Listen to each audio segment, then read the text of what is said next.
쉰을 넘긴 나이에 혼자 사는 것은 생각보다 고독했다. 아침에 눈을 뜨면 텅 빈 방, 저녁에 돌아와도 불 꺼진 집. 식탁에 앉아 혼자 밥을 먹을 때마다 숟가락 소리만 덩그러니 울렸다. 결혼 생활 20년을 마치고 이혼 후 10년을 혼자 살았다.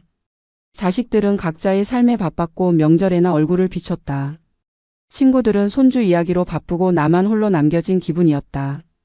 그렇게 살다 보니 외로움이 뼛속까지 스며들었다. 누군가와 밥을 먹고 말을 나누고 옆에서 숨소리를 들으며 잠드는 평범한 일상이 간절했다. 어느 날 교회에서 알던 권사님이 조심스럽게 말을 꺼냈다. 좋은 사람이 있다고, 나이도 비슷하고 혼자 사는 남자라고 했다. 처음에는 거절했다. 이 나이에 무슨 소개팅이냐고, 그냥 혼자 사는 게 편하다고 했다. 하지만 권사님은 포기하지 않았다. 그냥 한 번만 만나보라고, 밥 한 끼만 같이 먹어보라고 계속 설득했다. 결국 나는 마지못해 고개를 끄덕였다. 어차피 잃을 것도 없었고 한 번 보고 마는 거라고 생각했다. 약속 장소는 조용한 한식당이었다. 창가 자리에 앉아 기다리는데 가슴이 두근거렸다. 10년 만에 누군가를 설렘으로 기다린다는 게 낯설었다. 문이 열리고 한 남자가 들어왔다. 키가 크지는 않았지만 단정한 인상이었다. 회색 스웨터에 검은색 바지, 깔끔하게 빗은 머리. 그는 내게 다가와 조용히 인사했다. 목소리는 낮고 차분했다. 과하게 친절하지도 어색하게 굴지도 않았다. 그저 적당한 거리를 유지하며 예의 바르게 대했다. 식사를 하는 동안 그는 말이 많지 않았다. 내가 물으면 대답하고 필요한 말만 했다. 과거에 대해서는 거의 묻지 않았다. 전 남편 이야기도 이혼 사유도 캐묻지 않았다. 오히려 그는 이렇게 말했다. 과거는 중요하지 않다고, 지금부터 어떻게 사느냐가 중요하다고. 그 말이 묘하게 위로가 됐다. 내 상처를 들춰내지 않는다는 게, 과거를 심판하지 않는다는 게 고마웠다. 그는 자신도 비슷하다고 했다. 힘든 시간을 보냈고 이제는 조용히 살고 싶다고 했다. 그 말에 동질감이 느껴졌다. 두 번째 만남에서도 그는 변함없었다. 부담스럽지 않게 천천히 다가왔다. 산책을 하며 이런저런 이야기를 나눴다. 날씨 이야기, 동네 이야기, 사소한 일상 이야기들. 그는 내 말을 잘 들어줬다. 고개를 끄덕이며 적절히 맞장구를 쳤다. 자신의 이야기는 많이 하지 않았지만 그게 오히려 편했다. 과거를 숨기는 게 아니라 조심스러운 성격이라고 생각했다. 세 번째 만남, 네 번째 만남. 횟수가 늘어갈수록 그에게 익숙해졌다. 함께 있으면 안정감이 들었다. 시끄럽지 않고 조용하고 평온했다. 몇 달이 지나고 그는 조심스럽게 제안했다. 함께 사는 것에 대해 생각해 볼 수 있겠냐고. 결혼까지는 아니더라도 동거라도 해보면 어떻겠냐고 했다. 나는 망설였다. 이 나이에 다시 누군가와 산다는 게 쉽지 않았다. 하지만 혼자 사는 것도 지쳤다. 매일 밤 텅 빈 집으로 돌아가는 것도, 혼자 식탁에 앉는 것도 이제는 견디기 힘들었다. 그리고 그는 나쁜 사람 같지 않았다. 조용하고 예의 바르고 나를 존중해줬다. 더 이상 뭘 바라겠는가? 나는 천천히 고개를 끄덕였다. 그렇게 우리는 함께 살기 시작했다. 처음에는 모든 게 조심스럽고 어색했다. 같은 공간에서 숨쉬고 식사하고 잠드는 것. 하지만 시간이 지나면서 익숙해졌다. 그는 집안일도 도왔고 내 말도 잘 들어줬다. 큰 문제가 없어 보였다. 친구들도 좋은 사람을 만났다며 축하해줬다. 교회 권사님은 자기 덕분이라며 뿌듯해했다. 나도 행복했다. 오랜만에 웃을 일이 많아졌고 아침에 눈 뜨는 게 두렵지 않았다. 옆에 누군가 있다는 것만으로도 위안이 됐다. 하지만 그것도 잠시였다. 평온했던 일상 뒤에 숨겨진 진실이 조금씩 드러나기 시작했다. 동거를 시작한 지 반년쯤 지났을 때 그가 결혼 이야기를 꺼냈다. 이왕 같이 사는 거 제대로 하자고 혼인신고를 하고 법적으로도 부부가 되자고 했다. 나는 기뻤다. 그가 나를 진지하게 생각한다는 증거처럼 느껴졌다. 친구들에게도 자랑스럽게 말할 수 있을 것 같았다. 교회에서도 축복해 줄 것 같았다. 나는 당장이라도 구청에 가자고 했다. 하지만 그는 천천히 하자고 했다. 급할 것 없다고, 서류 정리할 게 좀 있다고 했다. 구체적으로 뭔지는 말하지 않았다. 그저 시간이 필요하다는 말만 반복했다. 한 달이 지나고 두 달이 지났다. 나는 다시 물었다. 언제쯤 혼인신고를 할 수 있냐고. 그는 여전히 같은 대답을 했다. 조금만 더 기다려달라고 정리할 게 아직 남았다고 했다. 무엇을 정리한다는 건지 물어봐도 명확한 답이 없었다. 그냥 복잡한 일이 있다고 곧 해결될 거라고만 했다. 나는 의심하지 않았다. 그럴 수도 있다고 생각했다. 이 나이면 누구나 정리할 게 있을 거라고, 전 배우자와의 재산 문제나 세금 문제 같은 게 있을 거라고 이해했다. 하지만 시간이 흐를수록 불안감이 커졌다. 어느 날 교회 친구가 물었다. 혼인신고는 했냐고, 아직도 동거만 하고 있냐고. 나는 곧 한다고 대답했지만 목소리에 확신이 없었다. 친구는 조심스럽게 충고했다. 이 나이에 혼인신고 없이 사는 건 위험하다고, 나중에 문제 생기면 법적으로 보호받을 수 없다고 했다. 그 말이 머릿속에 남았다. 집으로 돌아와 그에게 다시 물었다. 대체 언제쯤 혼인신고를 할 수 있느냐고, 도대체 뭘 정리하고 있느냐고. 그는 짜증 섞인 목소리로 대답했다. 왜 자꾸 재촉하느냐고, 믿지 못하느냐고 되물었다. 나는 할 말을 잃었다. 의심하는 것처럼 보이고 싶지 않았다. 그 후로도 몇 달이 더 흘렀다. 1년이 다 되어 가는데도 혼인신고는 이루어지지 않았다. 나는 점점 초조해졌다. 친구들에게는 결혼했다고 말했지만 실제로는 법적 부부가 아니었다. 서류상으로는 남남이었다. 그런데 그는 내 명의로 이것저것 하자고 했다. 통신비를 내 명의로 바꾸자고, 인터넷도 내 명의로 개통하자고 했다. 처음에는 당연한 거라고 생각했다. 같이 사는데 한 사람 명의로 모으는 게 편하다고 생각했다. 하지만 점점 이상한 요구가 늘어났다. 어느 날 그는 대출을 받아달라고 했다. 소액이라고, 급하게 쓸 때가 있다고 했다. 나는 거절했다. 이유도 모르는 채 대출을 받을 수는 없다고 했다. 그러자 그는 화를 냈다. 부부인데 이런 것도 못 해주느냐고, 믿음이 없으면 같이 살 이유가 없다고 소리쳤다. 나는 당황했다. 그동안 한 번도 화를 내지 않던 사람이 갑자기 변한 것 같았다. 결국 나는 소액 대출을 받아줬다. 100만 원 정도였다. 그는 고맙다며 금방 갚겠다고 약속했다. 하지만 그 돈은 돌아오지 않았다. 물어봐도 곧 갚는다는 말만 반복했다. 그 뒤로도 비슷한 일이 계속됐다. 신용카드를 하나 더 만들어 달라고, 내 명의로 휴대폰 하나 더 개통해 달라고, 통장 하나 빌려 달라고. 나는 점점 불안해졌다. 이게 정상적인 관계인가 싶었다. 하지만 거절하면 그는 화를 냈고 나를 의심한다며 서운해했다. 나는 그를 잃고 싶지 않았다. 다시 혼자가 되는 게 두려웠다. 그래서 요구를 들어줬다. 하나씩 하나씩. 내 명의로 된 것들이 늘어갔다. 그리고 그는 여전히 혼인신고를 미뤘다. 이제 곧 한다는 말만 계속했다. 나는 불안했지만 믿고 싶었다. 그가 나쁜 사람일 리 없다고, 그냥 사정이 복잡한 거라고 스스로를 설득했다.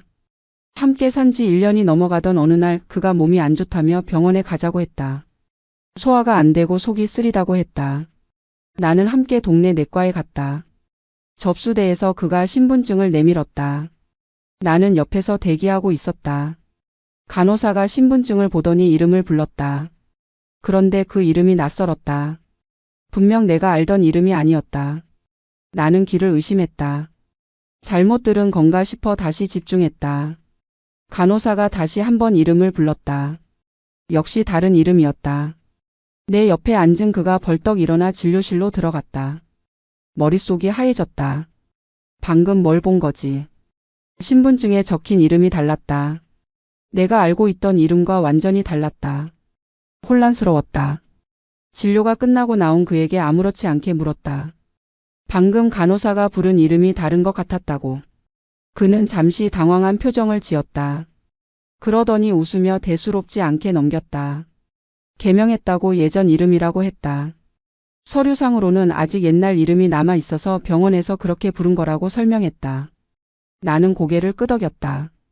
그럴 수도 있겠다 싶었다. 개명하는 사람도 있고 서류 정리가 안 된 경우도 있다고 생각했다. 하지만 그날 밤 잠이 오지 않았다. 뭔가 이상했다. 개명했다면 왜 미리 말하지 않았을까? 1년 넘게 같이 살면서 한 번도 언급하지 않았다. 그리고 병원에서 그의 표정이 자꾸 떠올랐다. 당황한 얼굴, 순간 굳어진 표정. 실수라고 하기엔 너무 부자연스러웠다. 나는 휴대폰을 꺼내 인터넷 검색을 시작했다. 개명 절차에 대해 찾아봤다. 개명을 하면 주민등록증도 다시 발급받아야 한다고 나와 있었다. 그런데 그의 신분증에는 왜 예전 이름이 그대로 있었을까? 뭔가 앞뒤가 맞지 않았다. 다음 날 나는 일부러 그의 지갑을 확인했다. 화장실에 간 사이 거실에 놓인 지갑을 슬쩍 열어봤다. 신분증이 들어 있었다. 나는 숨을 죽이고 꺼내봤다. 그리고 충격을 받았다. 신분증에 적힌 이름이 또 달랐다. 병원에서 들은 이름도 아니고 내가 알던 이름도 아닌 세 번째 이름이었다. 사진도 달랐다. 더 젊었을 때 찍은 사진이었다. 손이 떨렸다. 이게 뭐지? 왜 이름이 여러 개지? 주민등록번호는 같은데 이름만 다른 신분증이 여러 장 있는 건가? 아니면 위조된 건가? 머릿속이 복잡해졌다. 화장실 문이 열리는 소리가 들렸다. 나는 황급히 신분증을 다시 지갑에 넣고 원래 자리에 놓았다. 아무렇지 않은 척 소파에 앉아 있었다. 그가 나왔다. 평소처럼 태연한 얼굴이었다. 하지만 내 눈에는 더 이상 그렇게 보이지 않았다. 저 사람이 누구지? 진짜 이름이 뭐지? 왜 여러 개의 신분을 가지고 있지? 질문이 꼬리를 물었다. 하지만 물어볼 수가 없었다. 지갑을 뒤졌다는 걸 들키면 안 됐다. 그리고 무엇보다 진실을 알고 싶으면서도 두려웠다. 알게 되면 모든 게 무너질 것 같았다. 그날부터 나는 그를 다르게 보기 시작했다. 모든 행동이 수상해 보였다. 전화를 받을 때 방으로 들어가는 것, 우편물이 오면 재빨리 챙기는 것, 컴퓨터 화면을 내가 보면 황급히 끄는 것. 전에는 그냥 넘어갔던 것들이 이제는 의심스러워 보였다. 나는 조사하기 시작했다. 인터넷에 그의 이름을 검색했다. 내가 알던 이름, 병원에서 들은 이름, 신분증에서 본 이름. 세 가지 이름을 모두 검색했다. 하지만 특별한 정보는 나오지 않았다. 평범한 이름들이라 너무 많은 검색 결과만 쏟아졌다. 단서를 찾을 수 없었다. 나는 답답했다. 도대체 이 사람의 정체가 뭔지 알 수가 없었다. 함께 살면서 가장 이상했던 건 돈 문제였다. 그는 절대 자신의 통장을 보여주지 않았다. 생활비는 늘 현금으로 냈다. 마트를 가든 식당을 가든 병원을 가든 항상 지갑에서 현금을 꺼냈다. 카드를 쓰는 걸 본 적이 없었다. 처음에는 현금 쓰는 걸 선호하는 사람이라고 생각했다. 요즘 시대에는 드물지만 나이 든 사람들 중에는 현금을 선호하는 사람도 있으니까. 하지만 점점 이상하다는 생각이 들었다. 큰 돈이 필요할 때도 무조건 현금이었다. 가전제품을 사든 수리비를 내든 병원비를 내든 100만 원, 200만 원을 현금으로 들고 다녔다. 어느 날 나는 조심스럽게 물었다. 통장은 어디 은행에 있냐고, 혹시 같이 관리하면 어떻겠냐고. 그러자 그의 얼굴이 변했다. 지금까지 보지 못한 차갑고 딱딱한 표정이었다. 왜 그런 걸 물어보느냐고. 각자 재산은 각자 관리하는 게 맞다고 잘라 말했다. 목소리 톤도 달랐다. 평소의 부드러움은 온데간데 없었다. 나는 움찔했다. 그저 궁금해서 물어본 건데 왜 저렇게 예민하게 반응하는지 이해할 수 없었다. 나는 더 이상 묻지 않았다. 분위기가 싸늘해질까봐 조심스러웠다. 그런데 내 통장에 대해서는 달랐다. 그는 내 재정 상황을 자세히 알고 싶어 했다. 은퇴 후 연금이 얼마나 되는지, 적금은 얼마나 있는지, 부동산은 어떻게 되는지 하나하나 물었다. 처음에는 부부니까 당연한 거라고 생각했다. 솔직하게 다 이야기해줬다. 집 한 채와 적금 몇 천만 원, 그리고 매달 들어오는 연금. 그게 내가 가진 전부였다. 그는 고개를 끄덕이며 들었다. 그리고 며칠 후 제안을 했다. 집을 담보로 대출을 받으면 어떻겠냐고. 그 돈으로 투자를 하면 수익을 낼 수 있다고 했다. 나는 거절했다. 집은 내가 평생 모아서 산 거라고 그걸 담보로 대출받는 건 위험하다고 했다. 그러자 그는 화를 냈다. 나를 믿지 못하느냐고. 같이 잘 살자는 건데 왜 거부하느냐고 소리쳤다. 이렇게까지 의심하면 같이 살 수 없다고 협박했다. 나는 당황했다. 투자라는 게 뭔지도 모르고 수익이 난다는 보장도 없는데 왜 집을 걸어야 하는지 이해할 수 없었다. 하지만 그는 계속 압박했다. 날마다 같은 이야기를 꺼냈다. 집을 그냥 놀리지 말고 활용하라고, 대출받아서 목돈을 만들자고 설득했다. 결국 나는 은행에 가서 상담을 받았다. 담당 직원이 물었다. 대출금을 어디에 쓸 건지, 갚을 능력이 있는지. 나는 제대로 대답할 수 없었다. 투자한다고 했지만 구체적으로 뭘 하는지도 몰랐다. 직원은 조심하라고 충고했다. 이 나이에 무리한 대출은 위험하다고 사기를 조심하라고 했다. 그 말이 가슴에 꽂혔다. 사기. 설마 그럴 리 없다고 생각했지만 불안감이 커졌다. 나는 대출을 받지 않았다. 집에 돌아와 그에게 말했다. 대출은 안 되겠다고 은행에서도 말렸다고 했다. 그날 밤 그는 나를 완전히 무시했다. 말을 걸어도 대답하지 않았다. 식사도 따로 했다. 며칠 동안 냉전이 계속됐다. 나는 견딜 수 없었다. 이렇게 살 수는 없었다. 결국 내가 먼저 사과했다. 생각해 보겠다고 조금만 시간을 달라고 했다. 그제야 그는 풀렸다. 다시 친절해졌다. 하지만 나는 알았다. 그가 원하는 건 나의 돈이라는 걸. 내 존재가 아니라 내 재산이었다. 그 사실을 인정하고 싶지 않았지만 점점 명확해졌다. 돈 얘기만 나오면 그는 완전히 다른 사람이 됐다. 차갑고 강압적이고 무서웠다. 어느 토요일 오후 나는 동네 마트에 장을 보러 갔다. 평소처럼 카트를 밀며 식재료를 담고 있었다. 계산대에서 줄을 서 있는데 옆줄에 서 있던 아주머니가 나를 쳐다봤다. 낯익은 얼굴이었다. 같은 아파트 단지에 사는 사람 같았다. 그 아주머니가 먼저 말을 걸었다. 요즘 남편분이랑 잘 지내시냐고 물었다. 나는 어색하게 웃으며 그렇다고 대답했다. 그런데 아주머니가 뜬금없이 이상한 말을 했다. 남편분 예전에 여기 살 때는 다른 이름 쓰셨던 것 같던데요. 그때도 여자분이랑 같이 사셨는데. 심장이 철렁 내려앉았다. 무슨 말인지 이해가 안 됐다. 예전에 여기 살았다고? 다른 이름으로? 다른 여자와? 나는 아주머니에게 다시 물었다. 무슨 말씀이냐고, 혹시 다른 사람과 착각하신 거 아니냐고. 아주머니는 고개를 저었다. 아니라고, 분명히 같은 사람이라고 했다. 얼굴을 잊을 수가 없다고 했다. 몇 년 전에 이 아파트 옆동에 살았었다고, 그때도 비슷한 나이의 여자와 함께 살았다고 했다. 그런데 어느 날 갑자기 사라졌다고.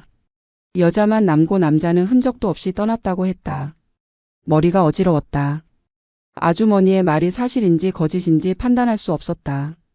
혹시 정말 다른 사람을 착각한 건 아닐까? 하지만 아주머니는 확신에 차 있었다. 이름만 다를 뿐 얼굴은 똑같다고 했다. 그리고 조심하라고 충고했다. 수상한 사람 같으니 잘 알아보라고 했다. 나는 황급히 계산을 마치고 마트를 나왔다. 걸음이 휘청거렸다. 장바구니가 무겁게 느껴졌다. 집으로 돌아가는 길이 멀게만 느껴졌다. 집에 도착했을 때 그는 거실에서 텔레비전을 보고 있었다. 평소와 다름없는 모습이었다. 나는 장바구니를 부엌에 내려놓고 숨을 고르며 물었다. 이 동네에 예전에도 산 적 있냐고. 그는 고개를 저었다. 처음이라고 했다. 나는 다시 물었다. 혹시 옆동에는? 그는 이상한 표정으로 나를 쳐다봤다. 왜 그런 걸 묻느냐고 되물었다. 나는 아주머니가 한 말을 전했다. 예전에 여기 살았던 것 같다고 하던데 착각인 거냐고. 그러자 그는 웃었다. 말도 안 된다고, 동네 아줌마들이 원래 소문 좋아한다고 했다. 나를 누군가와 착각한 거라고 했다. 신경 쓰지 말라고, 그런 헛소리에 흔들리면 안 된다고 했다. 나는 고개를 끄덕였다. 그래, 착각이겠지. 그런데 왜 마음이 불안한 걸까? 왜 아주머니의 말이 자꾸 떠오르는 걸까? 그날 밤 나는 잠을 거의 이루지 못했다. 아주머니의 목소리가 귓가에 맴돌았다. 예전에 여기 살았다고. 다른 여자와 함께 살았다고. 갑자기 사라졌다고. 다음 날 나는 아파트 관리사무소에 갔다. 혹시 몇 년 전 입주자 명단을 볼 수 있냐고 물었다. 직원은 개인정보라 보여줄 수 없다고 했다. 하지만 내가 간곡히 부탁하자 이름만 확인해 주겠다고 했다. 나는 그의 이름을 말했다. 내가 알고 있던 이름을 먼저 말하고 그 다음 병원에서 들었던 이름을, 마지막으로 신분증에서 봤던 이름을 말했다. 직원은 컴퓨터를 확인하더니 고개를 끄덕였다. 세 번째 이름이 몇 년 전 입주자 명단에 있다고 했다. 옆동에 살았다고 했다. 온몸에 소름이 돋았다. 아주머니의 말이 사실이었다. 그는 거짓말을 한 것이다. 예전에 여기 산 적이 있었다. 다른 이름으로. 그리고 아마도 다른 여자와 함께. 나는 더 이상 참을 수 없었다. 관리사무소를 나와 집으로 돌아갔다. 그에게 따져 물어야 했다. 더 이상 속을 수 없었다. 하지만 집 앞에 도착했을 때 용기가 나지 않았다. 만약 정말로 나쁜 사람이라면 어떡하지? 화를 내면 어떡하지? 두려움이 밀려왔다. 나는 문 앞에서 한참을 서 있다가 결국 열쇠를 꺼냈다. 진실을 알아야 했다. 그날 아침은 평소와 다름없었다. 아침 식사를 준비하고 그와 함께 식탁에 앉았다. 밥을 먹는 동안 대화는 없었다. 요즘 우리 사이는 그랬다. 서로 말을 아끼고 눈을 피했다. 내 마음속 의심이 커질수록 그도 뭔가 눈치챈 듯 경계했다. 식사를 마치고 설거지를 하는데 초인종이 울렸다. 아침 일찍 누가 왔나 싶어 문을 열려고 하는데 그가 먼저 나섰다. 인터폰을 확인하더니 얼굴이 하얗게 질렸다. 그 표정을 본 순간 심상치 않다는 걸 알았다. 그는 문을 열지 말라고 했다. 나가 있으라고 아무 말도 하지 말라고 했다. 하지만 초인종은 계속 울렸다. 밖에서 누군가 큰 목소리로 말했다. 경찰입니다. 문 열어주세요. 경찰? 왜 경찰이 여기 왔지? 나는 당황해서 그를 쳐다봤다. 그는 땀을 흘리고 있었다. 손이 떨리고 있었다. 나는 그의 반응이 더 이상했다. 왜 저렇게 당황하는 거지? 경찰이 왔는데 왜 문을 열지 말라는 거지? 나는 그를 밀치고 현관문으로 갔다. 문을 열었다. 2명의 경찰이 서 있었다. 제복을 입은 남자 경찰관 둘이었다. 그들은 신분증을 보여주며 말했다. 안에 계신 분 신원 확인 좀 하겠습니다. 나는 어리둥절했다. 신원 확인? 무슨 일이냐고 물었다. 경찰은 그를 가리키며 말했다. 저분 수배 중인 인물입니다. 사기 및 횡령 혐의로 전국에 수배령이 내려져 있습니다. 그 말을 듣는 순간 다리에 힘이 풀렸다. 수배? 사기? 횡령? 무슨 소리인지 이해가 안 됐다. 경찰은 그에게 신분증 제시를 요구했다. 그는 고개를 숙인 채 아무 말도 하지 않았다. 경찰이 다시 말했다. 협조하지 않으면 강제로 연행하겠습니다. 그제야 그는 천천히 지갑을 꺼냈다. 신분증을 내밀었다. 경찰은 신분증을 확인하더니 고개를 끄덕였다. 맞습니다. 본인 맞습니다. 그리고 그에게 수갑을 채웠다. 금속 소리가 현관에 울려 퍼졌다. 나는 그 소리를 듣는 순간 현실이라는 게 실감났다. 내가 1년 넘게 같이 살았던 사람이 범죄자였다. 경찰은 나에게도 물었다. 이 사람과 무슨 관계냐고. 나는 떨리는 목소리로 대답했다. 함께 살고 있다고 재혼 준비 중이라고. 경찰은 안타까운 표정을 지었다. 조심하셨어야 했는데요. 이 사람 전과가 많습니다. 여러 지역에서 같은 수법으로 여자들을 속였습니다. 그 말에 머리가 멍해졌다. 여러 여자들을? 같은 수법으로? 나만 속인 게 아니었다. 나는 여러 피해자 중 한 명에 불과했다. 경찰은 그를 데리고 나갔다. 그는 끝까지 나를 쳐다보지 않았다. 고개를 숙인 채 끌려갔다. 문이 닫히고 나는 그 자리에 주저앉았다. 온몸이 떨렸다. 믿을 수 없었다. 함께 밥을 먹고 같은 침대에서 자고 미래를 이야기했던 사람이 범죄자였다. 모든 게 거짓이었다. 그의 다정함도 배려도 사랑도. 전부 계획된 연극이었다. 나는 그저 돈을 뜯어낼 대상이었을 뿐이었다. 한참을 그렇게 앉아 있다가 경찰서에서 전화가 왔다. 피해 신고를 하러 오라고 했다. 진술서를 작성해야 한다고 했다. 나는 비틀거리며 일어났다. 옷을 갈아입고 경찰서로 향했다. 가는 내내 머릿속이 복잡했다. 내가 뭘 잘못한 걸까? 어디서부터 잘못된 걸까? 신호를 놓친 건 언제부터였을까? 답은 없었다. 그저 후회만 밀려왔다. 경찰서 조사실은 차갑고 딱딱했다. 형광등 불빛 아래 책상과 의자만 놓여 있었다. 형사가 나를 맞이했다. 중년의 남자 형사였다. 그는 커피를 건네며 조심스럽게 말문을 열었다. 힘드시겠지만 자세히 말씀해 주셔야 합니다. 피해 규모를 파악해야 하니까요. 나는 고개를 끄덕이고 처음부터 이야기하기 시작했다. 어떻게 만났는지, 어떻게 함께 살게 됐는지, 무슨 일들이 있었는지. 형사는 꼼꼼하게 기록했다. 그리고 내가 말을 끝내자 파일 하나를 꺼냈다. 이 사람의 전과 기록입니다. 보시겠습니까? 나는 망설이다가 고개를 끄덕였다. 파일을 열자 A사 용지가 빼곡하게 들어 있었다. 사기 횡령 배임 문서 위조. 제목이 끝없이 나열돼 있었다. 형사가 설명하기 시작했다. 이 사람은 15년 전부터 전국을 돌아다니며 같은 범죄를 반복했다고 했다. 주로 중년 이상의 독거 여성을 타깃으로 삼았다고 했다. 접근 방법도 비슷했다.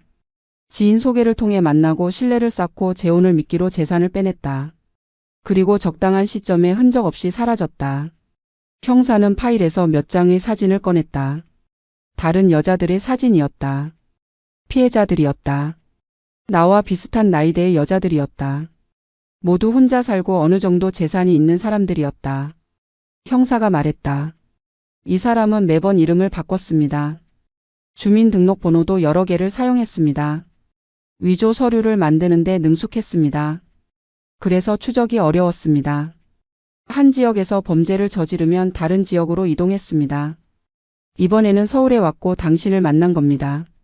나는 사진들을 보며 울컥했다. 이 여자들도 나처럼 속았을 것이다.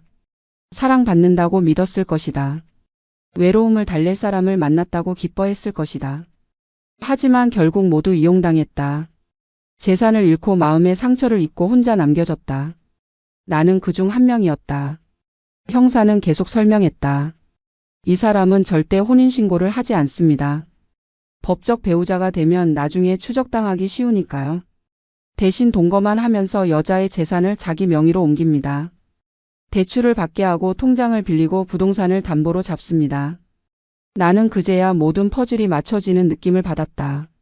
왜 혼인신고를 미뤘는지, 왜 내 명의로 이것저것 하려고 했는지, 왜 자기 통장은 절대 보여주지 않았는지. 전부 계획된 것이었다. 나를 이용해 돈을 빼낼 계획이었다. 형사가 물었다. 혹시 피해본 금액이 있습니까? 대출을 받았거나 돈을 준 게 있습니까? 나는 고개를 저었다. 다행히 큰 돈은 안 줬다. 소액 대출 100만 원 정도. 그리고 내 명의로 통신비랑 휴대폰 몇 개 개통한 것. 그 정도였다. 형사는 안도의 표정을 지었다. 다행입니다. 다른 피해자들은 수천만 원, 심지어 억 단위로 사기당한 사람도 있습니다. 집을 담보로 대출받아서 전부 넘긴 사람도 있고요. 그 말에 등골이 오싹해졌다. 나도 그렇게 될 뻔했다. 그가 계속 압박했던 집 담보 대출. 만약 그걸 받았다면 지금쯤 전 재산을 잃었을 것이다. 형사가 말했다. 이번에는 확실히 처벌받을 겁니다. 증거가 충분하고 피해자들도 많습니다. 도망칠 수 없습니다. 나는 조사를 마치고 경찰서를 나왔다. 밖은 어두워져 있었다. 몇 시간 동안 진술했는지도 몰랐다. 집으로 돌아가는 길이 막막했다. 그 사람과 함께 살던 집. 이제 혼자 돌아가야 하는 집. 문을 열고 들어가니 그의 흔적이 곳곳에 남아 있었다. 옷, 신발, 세면도구. 나는 전부 쓰레기 봉투에 담기 시작했다. 하나도 남기고 싶지 않았다. 그의 존재를 완전히 지우고 싶었다. 한참을 정리하다가 문득 거울을 봤다. 거울 속 내 얼굴은 초췌하고 늙어 보였다. 이 나이에 이런 일을 겪다니. 한심하고 비참했다. 다음 날 아침 나는 변호사를 찾아갔다. 경찰이 소개해준 법률구조공단 변호사였다.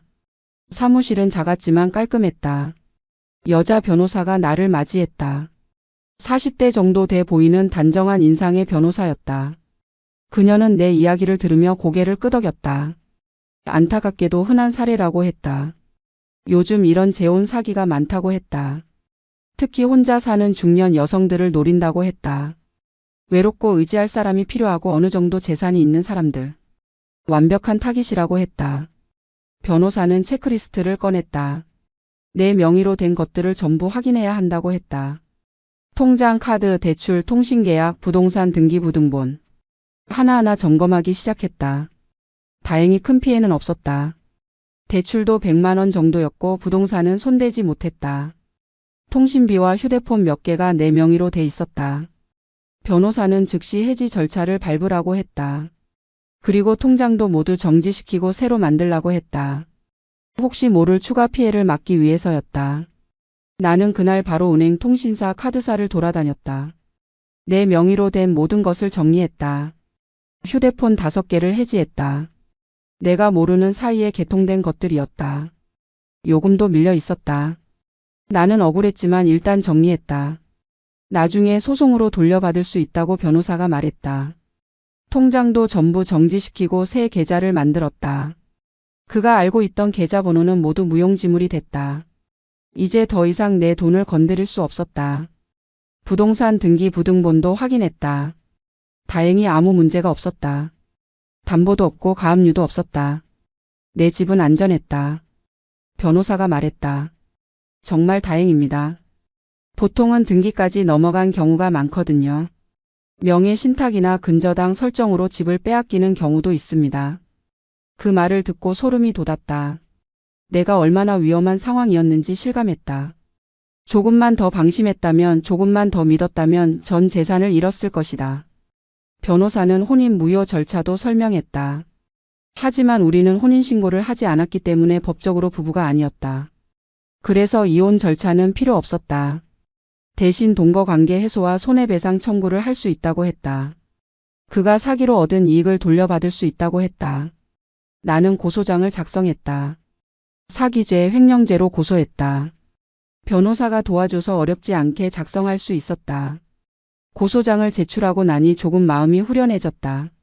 최소한 가만히 당하기만 하지는 않았다는 생각이 들었다. 집으로 돌아와 남은 그의 물건들을 전부 버렸다. 온 신발, 책, 세면도구, 심지어 함께 찍은 사진까지. 하나도 남기지 않았다. 쓰레기 봉투 5개가 나왔다. 그걸 전부 내다 버리고 나니 집이 텅 비었다. 하지만 그게 더 나았다. 그의 흔적이 없는 게 더 나았다.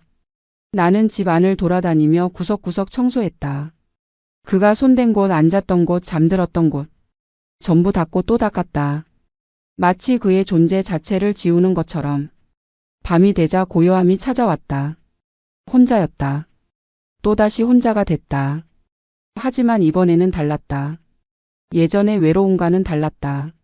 이번에는 내가 선택한 혼자였다. 당하지 않기 위해, 보호하기 위해, 다시 일어서기 위해 선택한 혼자였다. 나는 창밖을 바라보며 생각했다. 이제 끝이다. 더 이상 속지 않는다. 더 이상 당하지 않는다. 나를 지키는 건 나밖에 없다는 걸 배웠다. 몇 주 후 법원에서 연락이 왔다. 구속영장이 발부됐다고 했다. 그는 도망치려다 공항에서 체포됐다고 했다. 위조 여권을 들고 출국하려 했지만 입국 심사에서 걸렸다. 경찰이 이미 공항에 수배를 내려놨기 때문이었다. 그는 저항했지만 결국 체포됐다. 이번에는 빠져나갈 구멍이 없었다. 증거가 명확했고 피해자들이 줄을 섰고 도주 시도까지 더해졌다. 판사는 구속영장을 즉시 발부했다. 재판 날짜가 잡혔다. 나는 법정에 출석해야 했다. 증인으로 선서하고 진술해야 했다. 재판 당일 법원 앞에 서니 다리가 떨렸다. 1년 넘게 같이 살았던 사람을 법정에서 마주한다는 게 현실 같지 않았다. 법정 안으로 들어갔다. 방청석에 앉아 기다렸다. 잠시 후 교도관에게 이끌려 그가 들어왔다. 제수복을 입고 수갑을 찬 모습이었다. 나를 보자 고개를 돌렸다. 눈을 마주치지 않으려 했다. 재판이 시작됐다. 판사가 들어오고 검사가 기소 내용을 낭독했다. 사기죄 8건, 횡령죄 5건, 문서 위조죄 3건. 피해 금액만 수억 원에 달했다. 검사는 그의 범행 수법을 자세히 설명했다. 어떻게 여성들에게 접근했는지, 어떻게 신뢰를 쌓았는지, 어떻게 재산을 빼돌렸는지. 방청석에 앉은 다른 피해자들도 고개를 숙이고 울고 있었다. 나도 눈물이 났다. 분노와 슬픔이 뒤섞였다. 증인 신문 시간이 됐다. 내가 증인석에 올랐다. 선서를 하고 앉았다. 검사가 질문했다. 피고인과 어떻게 만났는지, 어떤 관계였는지, 무슨 피해를 입었는지. 나는 떨리는 목소리로 대답했다. 어떻게 소개받았는지, 어떻게 함께 살게 됐는지, 어떻게 속았는지. 전부 이야기했다. 검사는 고개를 끄덕이며 기록했다. 변호인도 질문했다. 하지만 나는 흔들리지 않았다. 사실대로 말했다. 변명의 여지를 주지 않았다. 다음으로 그가 최후 진술을 했다. 그는 일어서서 떨리는 목소리로 말했다. 죄송하다고, 마음이 약해서 그랬다고, 다시는 이런 일 없을 거라고 했다. 하지만 진심은 느껴지지 않았다. 그저 형량을 줄이기 위한 쇼였다. 판사도 그걸 알았다. 차갑게 바라보며 고개를 저었다. 판사는 판결문을 읽기 시작했다. 피고인의 범행은 계획적이고 조직적이며 반복적이다. 여러 피해자에게 심각한 경제적, 정신적 피해를 입혔다. 재범 위험성이 높고 반성의 기미가 보이지 않는다. 따라서 중형이 불가피하다. 판사가 선고했다. 징역 7년. 방청석에서 한숨 소리가 들렸다. 일부 피해자들은 울음을 터뜨렸다. 나도 눈물이 났다. 하지만 후련했다. 최소한 그는 죗값을 치르게 됐다. 7년 동안 감옥에서 지내야 했다. 다시는 이런 범죄를 저지를 수 없을 것이다. 그는 고개를 숙인 채 교도관에게 이끌려 나갔다. 끝까지 나를 쳐다보지 않았다. 법정 문이 닫히고 나는 그 자리에 앉아 한참을 있었다. 정말 끝났다는 실감이 들었다. 법원을 나오니 햇살이 눈부셨다. 오랜만에 느껴보는 따스함이었다. 다른 피해자 몇 명이 나에게 다가왔다. 서로 위로하고 격려했다. 우리는 모두 같은 고통을 겪었다. 하지만 이제 끝났다. 그는 감옥에 갔다. 우리는 다시 살아가야 했다. 한 여자가 말했다. 이제 다시 시작하면 돼요. 우리는 살아남았어요. 그 말이 힘이 됐다. 맞다. 나는 살아남았다. 무너지지 않았다. 다시 일어설 수 있었다. 재판이 끝나고 몇 달이 지났다. 계절이 바뀌었다. 여름이 지나고 가을이 왔다. 나는 천천히 일상으로 돌아갔다. 처음에는 쉽지 않았다. 밤마다 악몽을 꿨다. 그가 다시 나타나는 꿈, 속는 꿈, 도망치는 꿈. 땀을 흘리며 깨어났다. 심리 상담을 받기 시작했다. 상담사는 친절했다. 내 이야기를 들어주고 위로해줬다. 천천히 치유됐다. 시간이 약이라는 말이 맞았다. 시간이 지날수록 상처가 아물었다. 교회에도 다시 나가기 시작했다. 처음에는 부끄러웠다. 모두가 내 사정을 알고 있었다. 동정 어린 시선이 불편했다. 하지만 친구들은 따뜻하게 대해줬다. 누구도 나를 비난하지 않았다. 오히려 용기 있다고 잘 이겨냈다고 칭찬해줬다. 권사님은 미안하다며 울었다. 자기가 소개해줘서 이런 일이 생겼다고 자책했다. 나는 그녀를 안아줬다. 당신 잘못이 아니라고 아무도 몰랐던 일이라고 위로했다. 집도 정리했다. 페인트 칠을 새로 하고 벽지를 바꿨다. 가구 배치도 바꿨다. 완전히 새로운 공간으로 만들었다. 그의 흔적을 완전히 지웠다. 이제 이 집은 오롯이 내 공간이었다. 아무도 침범할 수 없는 나만의 영역이었다. 매일 아침 일어나면 커피를 내려 마셨다. 창가에 앉아 책을 읽었다. 저녁에는 요리를 했다. 혼자 먹는 밥이지만 정성껏 차렸다. 나를 위한 시간이었다.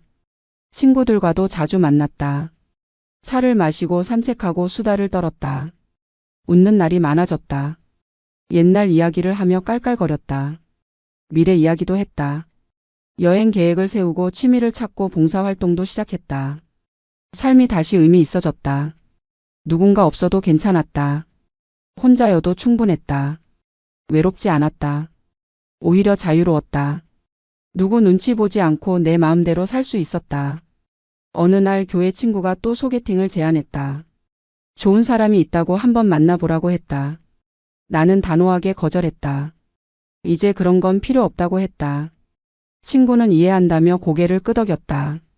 하지만 언젠가는 마음이 바뀔 수도 있다고 말했다. 나는 웃으며 대답했다. 그럴 수도 있겠지만 지금은 아니라고. 지금은 나 혼자로도 충분히 행복하다고. 그리고 만약 다시 누군가를 만나게 된다면 절대 같은 실수는 반복하지 않을 거라고 했다. 그날 밤 나는 일기를 썼다. 오랜만에 펜을 들었다. 지난 시간을 돌아보며 적었다. 나는 사람을 믿은 것을 후회하지 않는다. 사랑하고 싶었던 마음도 후회하지 않는다. 다만 확인하지 않은 것은 실수였다. 신호를 놓친 것은 실수였다. 이제는 안다. 늦은 나이일수록 더 조심해야 한다는 것을. 사랑보다 확인이 먼저라는 것을. 믿음보다 증거가 중요하다는 것을. 외로움 때문에 판단력을 잃어서는 안 된다는 것을. 일기를 덮고 창밖을 바라봤다. 달이 떠 있었다. 고요한 밤이었다. 나는 깊게 숨을 들이마셨다. 다시 시작이다. 진짜 내 삶으로 돌아왔다. 누구에게도 의존하지 않는 삶. 속지 않는 삶. 나를 지키는 삶. 혼자지만 강한 삶. 나는 살아남았다. 무너지지 않았다. 그리고 다시 일어섰다. 이제 아무것도 두렵지 않았다. 이미 최악을 겪었고 이겨냈으니까. 앞으로 무슨 일이 생기든 나는 해낼 수 있을 것이다. 나는 그렇게 믿었다. 그리고 그 믿음으로 내일을 맞이할 준비가 됐다.